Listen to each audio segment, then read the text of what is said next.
Alors, il nous dit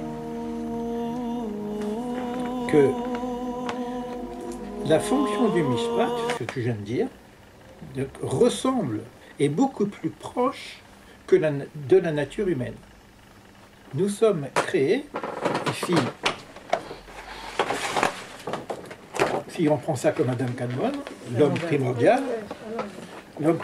on dit la tête, les épaules, le cœur, l'engendrement, les pieds, bon, voilà, on a une image d'un homme qu'on appelle Adam Kadmon, mais on voit bien qu'il a droite-gauche, amour et sévérité ou rigueur ou discipline. Donc on est déjà... Donc l'organisation du monde est faite selon le principe de la dualité, droite-gauche. D'ailleurs, le monde commence par un bête, Bereshit. On l'a vu la dernière fois avec le cours de Franck, on ne commence pas par le Aleph, qui représente l'unicité. On commence par bête. Bête, c'est deux. Ça veut dire que la notion que nous étudions les chiffres, c'est pour ça que ça doit passer par le tikkun du Mishpat, est beaucoup plus proche de la nature humaine. Nous ne sommes pas des anges. Alors, il y en a qui se prennent pour des anges, hein, tout est bon. D'accord, et puis ils vont faire... Bon, on peut tuer un enfant, c'est bon aussi, quoi, parce que tout est bon. D'accord. Bon. Ça veut dire que notre nature, elle est organisée selon ces principes-là, ce qu'il appelle Dmut Adam, à l'image de Dieu. Quand on dit Dmut Adam, il faut savoir que c'est le nom Elohim qui est utilisé. C'est pas le nom Hachem, Yud Kevavke. D'accord? Donc on est, Elohim, ça nous représente la nature aussi. Donc on est aussi créé selon la forme du monde de la nature, qui est aussi dans la dualité. Qui s'appelle, ça a été construit selon le caractère de ce qui va se passer ici dans les séphirotes du Za. Je parle aussi bien simplement qu'un petit peu au niveau des klalim, que on a vu qu'on parle de figures, maintenant on ne parle plus de séphirotes. Les séphirotes, ce sont des sphères indépendantes. Maintenant, au-delà des séphirotes, il y a ce qu'on appelle des figures. Les figures, ce sont des principes globaux. Alors ici, on a une figure, ici on a encore une figure, une autre figure. Erechenpin, c'est la longamité, c'est le long visage. On a Abba, Ima, père, mère. Après, on a l'enfant qu'on appelle Zerenpin, le petit visage. Le grand visage, le petit visage. Entre les deux, ici, Abba, Ima, c'est les mouchrines, c'est-à-dire les cerveaux. Et en bas, on a la malchoute et la réalité, qui est la nougva, c'est le principe féminin de réalisation. Donc, on nous dit ici, ces caractères, les caractères du monde, vont se définir ici. D'ailleurs, on va mettre des noms, d'ailleurs. On va avoir des représentants humains qui vont alimenter, c'est comme on a des gens qui allument des réverbères, d'accord? Et bien voilà, Israël, il a allumé le réverbère de Chesed. Il a été tellement Chesed que la lumière de Chesed est allumée. On a Israël il a allumé le réverbère de la discipline. Il a tellement travaillé sur lui-même que, hop, et le monde commence à s'allumer comme ça. Après, on voit qu'il va s'éteindre. Hein. Mais on a des noms humains dans chacune des séphirotes. Mais en haut, on ne met pas de nom. Ça veut dire que ça a un impact sur ce monde ici. Oui, on est dans ce monde-ci. C'est-à-dire sur chaque acte que nous on fait, on crée cette énergie ici dans ce monde. Exactement. Oui. De la même façon qu'Abraham, il a eu un impact sur l'organisation du Mishpat, de la même façon, chacun d'entre nous peut, en travaillant sur la partie Chesed, de la bonté, de l'amour, on va avoir un impact sur cette sphère-là. Mais l'idée, c'est que tout soit allumé, pour qu'il y ait un équilibre. Et on va essayer de comprendre le déséquilibre. Bon, ça s'appelle Za. Je vous donne les termes parce que c'est des personnes qui étudient un peu plus, ils trouvent le mot Za. Qu'est-ce que ça veut dire Za? C'est pas Zazou, hein. C'est Za, c'est Zaer Enpin, le petit visage. Et ça s'appelle un Agatha Mishpat, donc la conduite selon la justice.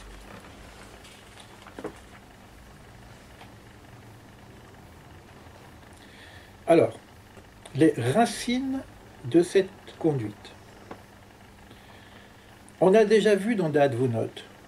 Tout ce que je vous dis là, c'est presque des résumés. C'est pour ça que je l'ai dit plus facilement maintenant. Hein, c'est des choses ce que j'ai eu du mal, c'est la suite. Mais ça, c'est des résumés. On a vu dans Dadvunut, ici, si vous prenez, d'après ce qu'il nous dit ici, le chapitre Memchet, ici, la conduite selon l'unicité, qui est le principe essentiel, est donc cachée. C'est ça l'idée. Donc on a le principe d'amour qui est caché. C'est-à-dire que dans ce qui se passe, on ne voit pas la conduite selon le principe du un, qui est le principe d'amour, ou le principe du tov. On ne voit pas. Donc il y a ce qu'on appelle un voilement, esterpanim. Tout ce que Moïse a demandé, il dit montre-moi ta face. Il dit tu ne peux pas me voir de ton vivant. C'est-à-dire qu'on est coincé dans le monde.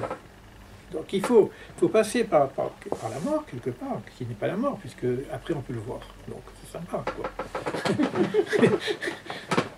Oui, c'est vrai, c'est le texte, c'est pas moi qui dis ça. Tu ne peux pas me voir de ton vivant. Donc, plus tard, on va rendez-vous à 120 ans, je te ramène et puis on s'explique en haut. C'est-à-dire que dans le jugement d'en haut, c'est pas simplement qu'on va me juger, c'est qu'on va avoir une explication avec ce qui se passe dans la réalité de ce monde.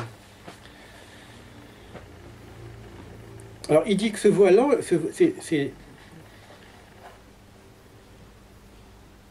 cette dissimulation n'est qu'un moyen pour parvenir finalement au dévoilement. Je voile pour dévoiler.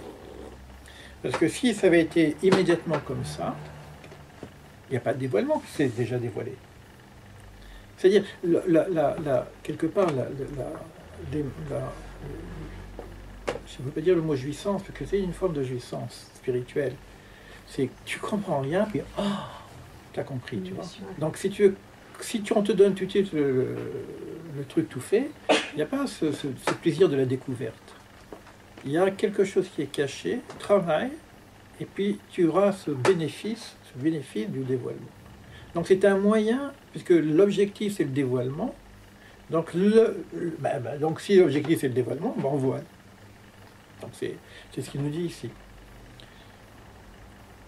C'est pourquoi, même s'il dissimule son visage, pour mettre en place cette direction qui suit le bien et le mal, il reviendra finalement à sa mesure de bonté et au principe de sa toute-puissance pour achever le cycle, dans un arrangement universel. Vous voyez donc le texte, c'est des choses qu'on avait déjà vues. Tant que c'est comme ça, on dit ok. Pour l'instant, ça nous avait suffi à l'époque où on étudiait ça. Mais là, on a voulu aller un peu plus loin, dans le détail. On nous a dit attention, tu ne pourras pas comprendre trop de détails. Tu vas comprendre d'une façon générale. Mais là, on rentre un petit peu plus dans le détail. Et c'est là qu'on a commencé à se mélanger les pinceaux. D'accord? Donc, il nous dit, ce qui nous reste à comprendre, puisqu'on a compris ce que je viens de dire. Tout le monde a compris? C'est bon? On lève la main qui n'a pas compris. Tant qu'on en est là, ça va. Il se cache, ok, d'accord, parce que d'ailleurs on avait même compris autrement. Le fait qu'il se cache, ça ne nous donne pas simplement la possibilité de travailler, ça nous donne aussi la possibilité d'exister. Parce que sinon il prend toute la place, donc on n'existe pas. Si le soleil n'arrive pas à fixer au milieu, il n'y a plus personne ici, hein, d'accord? Nous on est des petites flammes, bah, tu mets le soleil à côté de nous, notre petite flamme, elle n'existe plus. D'accord? Donc si aujourd'hui on a un grand bonhomme qui arrive tout lumineux, on n'existe plus. Si Dieu est là, on n'est plus libre. C'est-à-dire qu'on ne peut pas montrer notre propre lumière ou la dévoiler mais elle ne peut. Il faut que celle de Dieu soit cachée. Oui. Sinon on ne peut pas la révéler, la nôtre. Donc on peut pas, c'est pour dévoiler notre nature divine. Notre nature du musulman ne peut exister que si celle de Dieu, elle est voilée. Elle est ce qu'on appelle le Tzimtzum, au départ. C'est-à-dire que ça nous donne notre existence, mais ça nous donne notre libre arbitre aussi, notre capacité de dire oui ou de dire non. D'accord? Maintenant, vous allez voir aussi ce que j'en profite pour dire maintenant, parce que c'est maintenant que je suis en train de parler ça. Si la justice divine marchait si bien que ça, c'est-à-dire que, ok, on va passer par le système de justice. Si ça marche, à chaque fois que tu fais une bêtise, tu prends un coup, à chaque fois que tu fais du bien, tu prends... T'es plus libre. T'es plus libre. C'est Là, tu prends conscience. c'est l'inquisition, quoi. C'est total. Oui. Merci. Je suis très content parce que je suis un peu fatigué. Alors, quand je suis fatigué, le reste se passe mieux. Je réfléchis pas trop.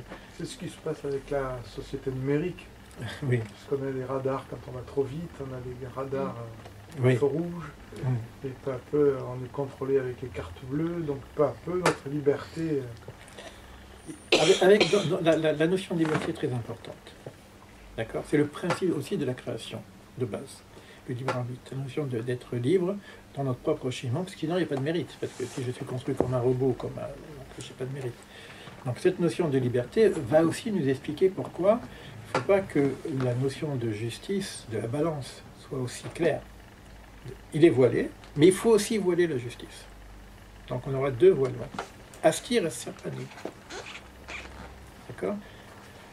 Le voilement le plus voilé, c'est que c'est tellement voilé, c'est qu'on ne sait plus que c'est voilé. On dit qu'il n'y a plus de Dieu. Il n'y a plus de voile. J'y crois plus. C'est-à-dire je ne sais plus que c'est voilé. Ça c'est... Tant que je sais que c'est voilé, ok, j'ai une certaine... Je dis bon, il y a quelque chose, mais c'est voilé. C'est pas accessible immédiatement, mais je ressens, je sais qu'il y a. Maintenant, la justice, bon, c'est aussi voilé. Ok, la Imounaï revient, c'est voilé, donc je sais qu'il y a, etc. Mais à un moment donné, j'ai dit, bon, c'est pas possible, il n'y a rien, quoi. Laisse tomber. Ça, c'est Astir. Caché, je cacherai ma face. Je cacherai ma face qui est cachée. Ça, c'est à quel moment on dit ça? On dit ça à Pourim.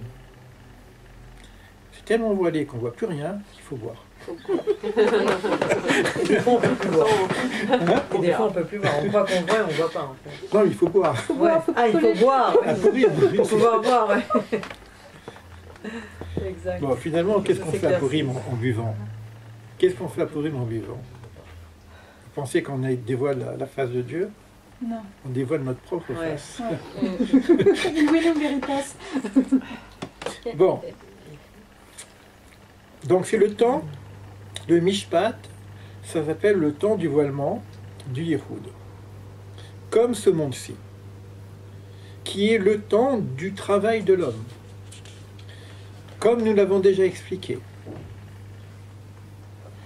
Tout cela uniquement pour atteindre la perfection totale, ce qu'on appelle la Shlemut.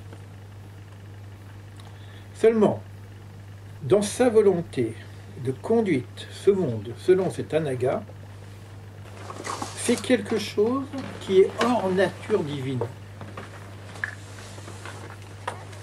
Hors nature divine. C'est-à-dire qu'il a fallu qu'il fasse un tzimtzum, un deuxième tzimtzum, on a parlé du deuxième tzimtzum, un deuxième tzimtzum. Donc ça, c'est une deuxième création. Ils appellent ça une deuxième création. Seder Chadash Mamash.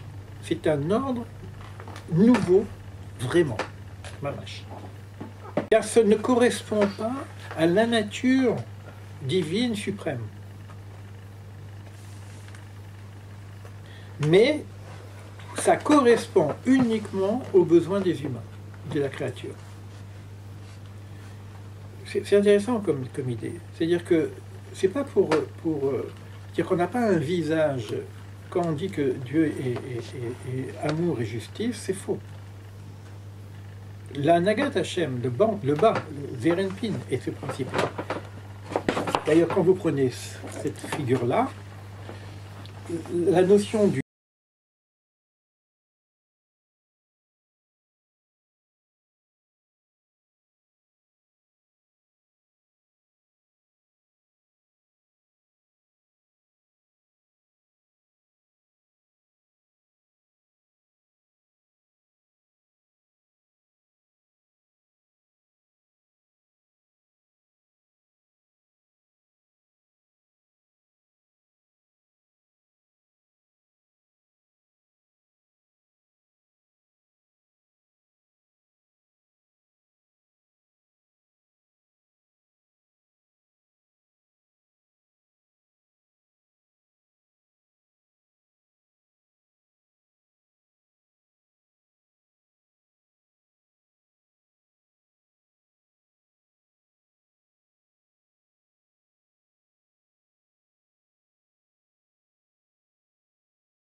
que les juifs, hein, parce que de toute façon, on est tous des judéo-chrétiens. Dès que tu parles français, tu es judéo-chrétien. C'est difficile. C'est difficile parce que, bon, quand je vous ai dit au début que le tikkun, ça passe par ça. Ça passe par le système du mishpat. C'est vachement difficile. En abré, bon, il est voilé, il est caché, l'amour est caché. Dévoilement, l'amour est là. Et on court-circuite ça. On n'a pas envie, on a envie d'aller directement. D'ailleurs, il y a des moyens, on en a déjà parlé un petit peu, de court-circuiter ce système par le schéma Israël. Donc de passer d'ici directement sur maman-mère, maman-Dieu. Tu vois, donc tu passes directement sur Bina, sur le principe d'amour, du principe de la mère, et bien à ce moment-là, je peux être alimenté directement, sans passer par ça. Ça arrive. Comme ça arrive pour tout le monde, c'est-à-dire qu'on a accès. L'enfant, il est ce qu'il est, tu le prends dans tes bras et puis